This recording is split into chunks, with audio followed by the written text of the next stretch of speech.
So, good afternoon everyone, welcome to a new little update. Haven't done one for a while, but a lot of people have been asking. We haven't had too much really going on. I will run through all the latest figures and a few of the common questions that I'm getting on Instagram, Facebook. People send me messages all the time. So I'm going to run through some of those top questions that I'm receiving. If you are new to the channel, please do hit the subscribe button. We've got loads of Tenerife content and information on the channel. And if you are already a subscriber, welcome back. We're in the middle of a heat wave at the moment. It is boiling hot. Yesterday reached temperatures of around 41, 42 here in the south. Way too hot for me. Today cooled down a little bit. We're on about 35 at the moment. Very, very hot and steamy. If you are here, be careful of heat stroke. Make sure you drink plenty of water. So I'm going to jump in with the latest COVID figures. That's what a lot of people are asking about. Have we seen a decrease, an increase? What's going on? Overall, the cases are very slowly coming down. We're far from out of the woods, but on the good news of it, we're not going up. So it's coming down, but not as quick as we'd hoped. The Canary Islands registered 330 new cases yesterday of coronavirus, consolidating the downward trend. So it is a downward trend, which is fantastic. 104 fewer cases than that of Tuesday. So as I said, they are coming down. There is some concerns here for certain municipals, like Arona here, where Los Cristianos is, Las Americas, a very popular area with tourists. This is one of the high risk areas. The south now is starting to get higher cases than in the north. There is a few certain towns that they've identified as sort of hotspots, so just be careful, look after yourself. I live in Arona. I don't personally see any difference to it was a few weeks ago, other than more people. Everyone is still obeying the rules, everyone is still doing the hand sanitizer, the distancing, everything like that, so I don't see it's too much of a major problem, but our cases, according to statistics here, are quite high, so just watch out and be careful. But overall, we're on a bit of a downward trend with that. I will put those figures on the screen for you, or I already have, so you can see them exactly figure-wise. In terms of the vaccine, still going very, very well. I am now fully vaccinated. I had my second jab the other day. Over 80% of the target population has now had at least one vaccination, so going fantastic with the jab. Over 2,783,279 doses have been given, so absolutely fantastic. That's across all the islands, not just Tenerife, but going very, very well with that. So what does that mean? I do think we will stay on the amber list. I'm getting a lot of messages. Do you think we'll go red? There's talk in London that we're going to go red and things like this. If you look at the figures, obviously we don't know what the figures work, what the government works from figure-wise, especially in the UK. We don't know what figures they look at to determine it, but overall our cases are coming down. So when they do look at that, I do think we're going to stay amber. I can't see us going red. So if you're thinking of coming away or thinking of booking, personally I would. It's getting very, very busy for September, October, which I will come on to. So I do think if you're thinking about it and you're, oh, I might go red, personally, in my opinion, I can't see it, especially as we are on a downward trend, as it says here. Now, as I mentioned, September and October are looking very busy. That does lead me on to this article quite nicely here. It is regarding rental cars. That's what I do over here in Tenerife. I have a rental car business, and it is just insane at the moment. Getting about 30-40 calls a day. We have nothing left, as many other companies don't. There is a big article here about it. Talking about, you know, a few of the companies did reduce their fleet to stay afloat, which means there's less cars. So the big recommendation is, and I think this applies to more than just car rentals, here it's specifically cars. Any excursions that you might do in Tenerife, make sure you book in advance. If you know what day you're going to want to do a boat trip, get it booked. I'm finding a lot of trips, excursions, the cars are filling up really fast. Someone was telling me there was a week waiting list for jet skis. Siam Park has become a little bit of an issue with getting inside. They keep hitting capacity every day, yet they're still selling tickets to people, so people are turning up expecting to get in. and they're hitting capacity. So my recommendation with Scion Park, as always, get there for when it opens. But if you're planning on doing anything, book it well in advance. It's talking here about car rentals being busy for the summer. From what I can see personally, September, October is looking just the same. It is filling up really quickly. There is no going to be quick solution to get cars. I was speaking to the Seat dealership the other day, and they said the likes of Seat Ibizas, if you wanted to buy some for your fleet, car rentals, there's none on the island, not even for private people buying them. There is a big shortage of cars in the whole of Europe, getting them over here as well. So I do just believe that all the excursions, cars and things, you will need to book in advance. So as soon as you decide, get in there, make your reservation and lock it in. If you are interested in cars, by the way, little plug for my company, Sanasti.com. The link is in the description for that. You can inquire for a quote from us. Now, that's most of the news covered. There isn't too much really going on other than tourism being really busy now. A lot of bars and restaurants opening. You've probably seen quite a few of them on the channel already. New bars, existing bars reopening again. Same with restaurants.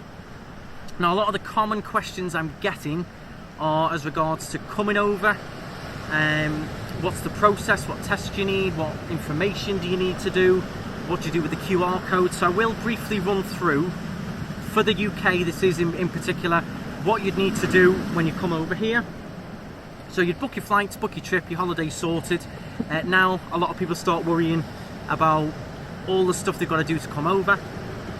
If you are fully vaccinated with your 2 vaccines and you can prove it, and you've had the second jab more than 14 days or more before you travel, then you can get through to Tenerife, no problem at all. All you will need to do is show your proof of vaccine. You've got to have both jabs to qualify for that. So if you're fully vaccinated, have your proof on your phone, maybe even print the certificate as well, just in case you've got a hard copy of it. You'll fill in your Spanish QR form online. To find that, simply just search in Google Spanish QR code and it does come up. I will leave the link in the description for that as well. That's a free page. You fill in all your information, where you're staying and things like that, and then that'll be on your phone. Comes up with a little QR code that you scan at the airport when you land, and that's it. You're in, you're done. If you are not fully vaccinated, then you will need to have a PCR test to enter. You can get one of those at home before you travel. There is various different suppliers for that. You will need to show a negative PCR test when you land here in Tenerife. I do believe a few of the airlines are checking them before you actually depart from the UK to check that you've got all the paperwork for when you land here. So again, you'd have your negative test and you will have your Spanish QR code the same. Make sure you do that. It is completely free, and then you have to scan it when you land here. A lot of the questions are regarding kids. Please do double check this, because I do hear lots of different things regarding the ages. As far as I'm aware, if you are 12 and over, you need a PCR test to get into Tenerife, if they are 12 and over. Where the confusion comes in is when you travel home to the UK, it's not 12 and over, it's 11 and under. Don't have to have a PCR test to get back into the UK, or an antigen test. So that's where there's a bit of confusion. Spain says 12 and over, but when you go back to the UK, it's 11 and under. So there is a little bit of confusion there. Do double check the government website as well, just for clarity on that one. I will try and leave the link in the description. So that's getting here. You're here, have fun, relax. There's a few rules you have to follow, i.e. distancing, wearing your mask inside, hand sanitizer, just look after yourself, you know, stay wise, keep your distance, things like that. Other than that, have fun, enjoy, excursions are running, all of that stuff. Now, going home, you will need, as we're on the amber list, and I imagine we'll stay on the amber list, you will need a negative antigen test to board the plane here in Tenerife. Again, if you're going back to the UK, if you've got children, that's going to be 11 and over, need that antigen test to fly home with. You can pick them up here for about €36. Clinica Vida here in Los Cristianos is one of the popular ones. Again, I'll leave the link in the description for that. It's recommended to have a PCR test, but not compulsory, so you can just have an antigen. It's only recommended for a PCR. That is obviously up to you. You'll pay a bit more for a PCR test, but it's up to you whether you follow the advice or not. It's not compulsory. Only an antigen test is compulsory. So you'll have that. Again, there's another form to fill in, similar to the Spanish QR code, for when you go back to the UK Traveller Locator form. You'll need to fill in that completely free. The link is in the description for that as well. Make sure you don't go on one of the scam sites where they charge you for it. It's a completely free service. So make sure you fill in that 48 hours before you fly back to the UK. Have that on your phone ready. Have your negative antigen test, that's up to 72 hours before. Have that with you with your passport number on and everything like that. Now the other thing is the day 2 PCR test.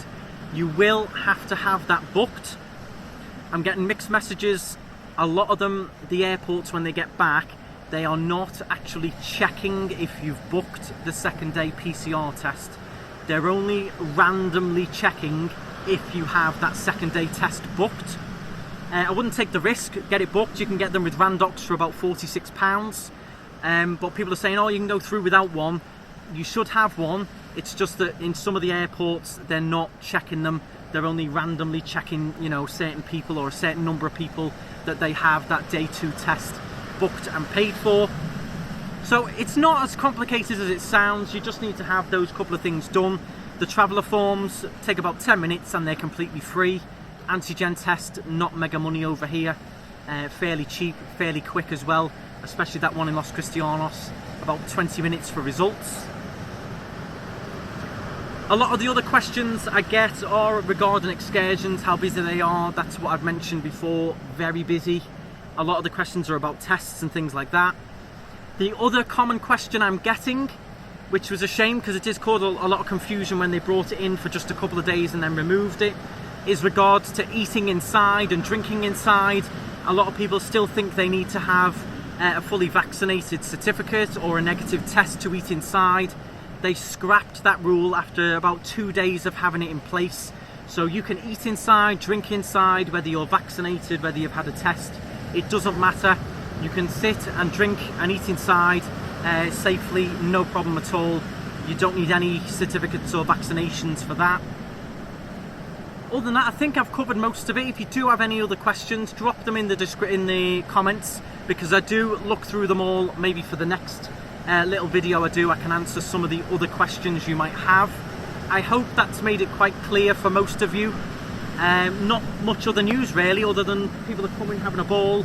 The weather is, as you can see, extremely hot. And follow me on Instagram, you will see some sneak peeks of what we're up to. My mum and dad are here at the moment, so we've been filming all kinds of vlogs, doing some of these excursions as well. So that will all be coming up on the channel. So make sure you hit the subscribe, hit the thumbs up button. And if you do have any particular questions, you're really struggling, or maybe I haven't explained it very clearly, I do my best. If you join the KnightStrider fan group on Facebook, if you've got Facebook, you can drop in your question there and some of the other people in the group will help you out, or I will try and answer you. There's loads of friendly people in there who are just happy to help anyone. People who are here right now and have actually done it.